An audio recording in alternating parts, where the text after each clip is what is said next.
Кішкентайымнан халықтан бата алып, осы күнге дейін келе жатқаным, сол кішкентай кезінде Бәкір Тәжібаев атамызбен дастархандас болып 5-ші сыныптан сол кісі маған Ақбұлақ әнін үйреткен еді.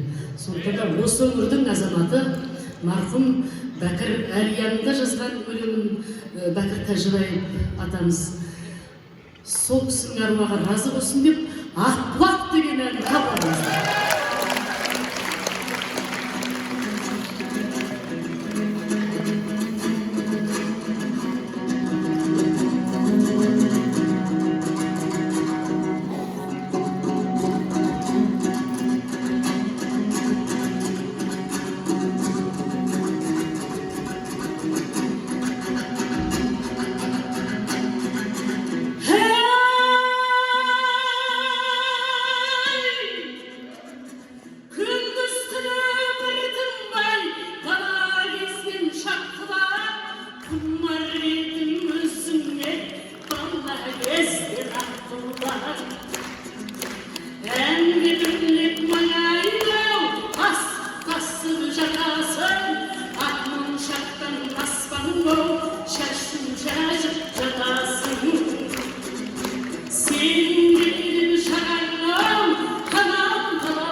Senin artık ülken o